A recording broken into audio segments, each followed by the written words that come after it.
Greetings, blade fans. This old sword back with you for another review on a Kizer knife.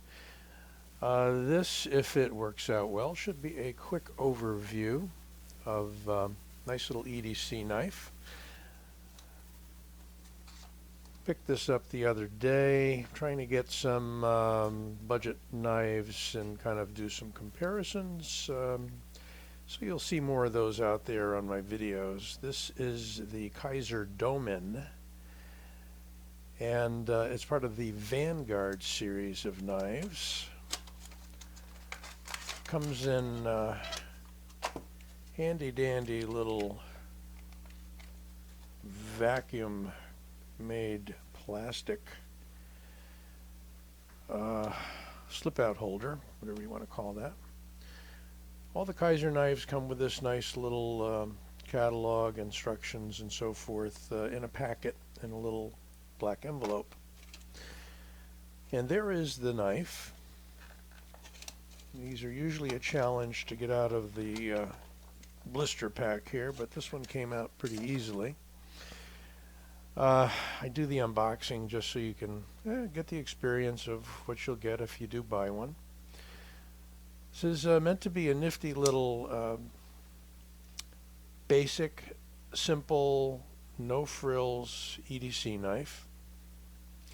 And I'm going to run you down some of the specs courtesy of Blade HQ, so we don't have to spend too much time pulling out tape measures and whatnot. We can do that elsewhere.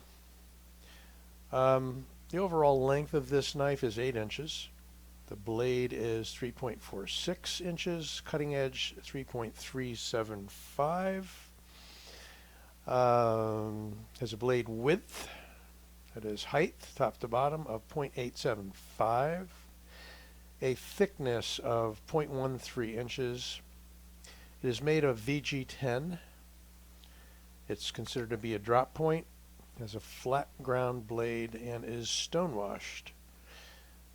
Has a handle length of 4.54 inches, a blade width, top to bottom, of 1 inch, a handle thickness, did I say blade width? It's a handle width of 1 inch, sorry.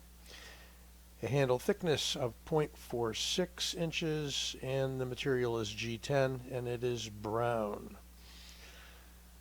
It's got a stainless frame lock, or liner lock. The weight is only 3.77 ounces. It'll carry left hand or right hand tip up and opens with a thumb stud. This particular model number is V like Victor 4516A4, and the designer is Azo. We've seen Azo as a designer for the Beglighter and many other Kizer knives.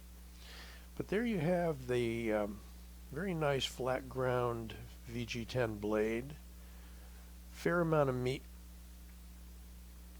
It is ground fine but not too thin at the tip. This will actually ride on the double thumb stud. That's what secures it. There is no locking pin, stop pin. We have some nice skeletonizing inside, albeit not extensive. Still, it keeps it under 4 ounces for an 8-inch knife. It rides on phosphor bronze washers, excuse me, not bearings, washers. Opens fine. You're not going to get a drop shut effect out of this knife. I've played with it and oiled it and tuned it. I haven't disassembled it.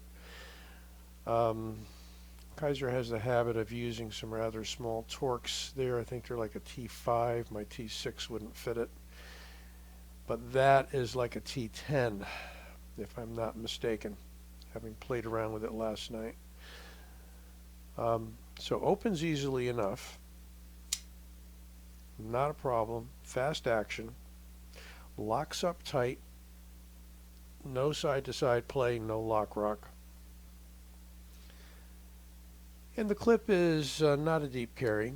It's a pretty pedestrian, basic kind of clip. This knife does go back a couple of years, so it's not something that just hit the market the other day.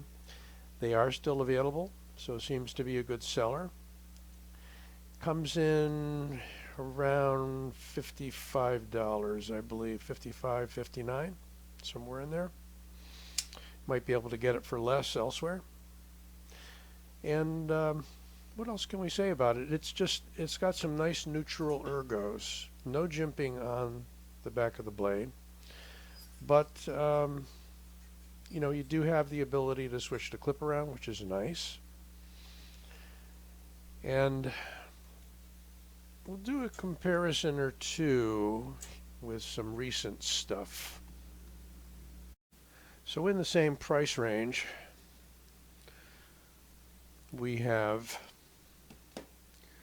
the Begleiter 2 also by Kizer, a much newer knife, just released within the past month or so. You can see it's a tiny bit smaller. It does ride on bearings as opposed to bronze washers, and you can see that in the action. It's very smooth. Overall, I'd say it's a slightly smaller knife. Something else I reviewed recently is the Penguin by Bestech. Same general price range, maybe a little higher than the other two by 10 bucks or so, still under $70.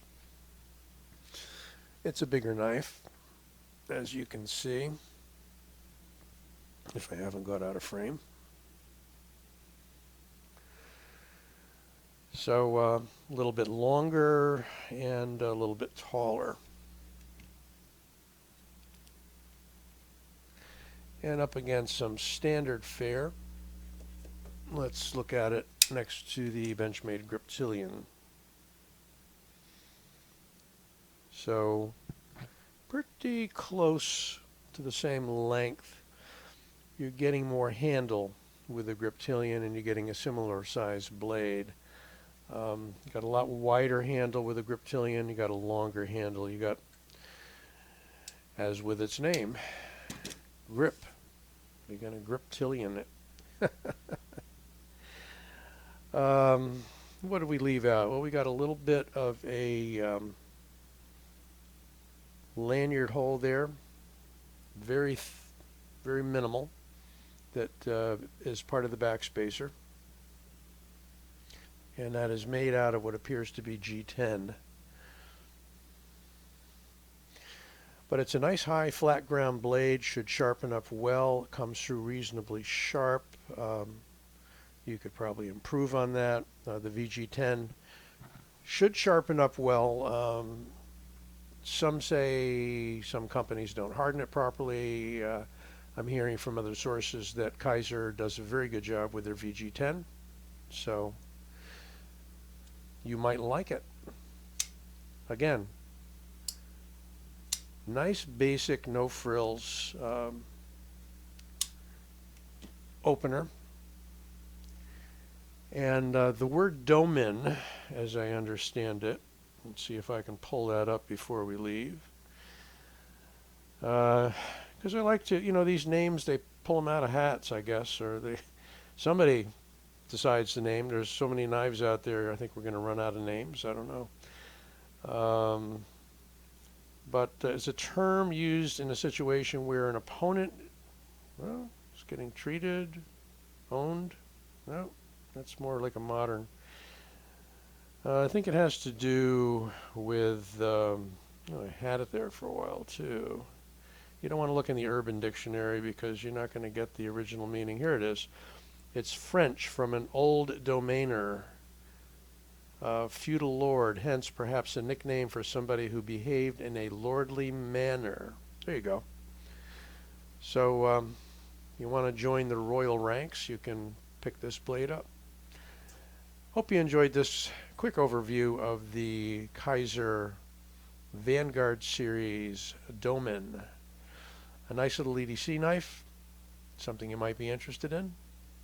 If you like this video, give it a like, and don't forget to subscribe. This old sword, back with you soon.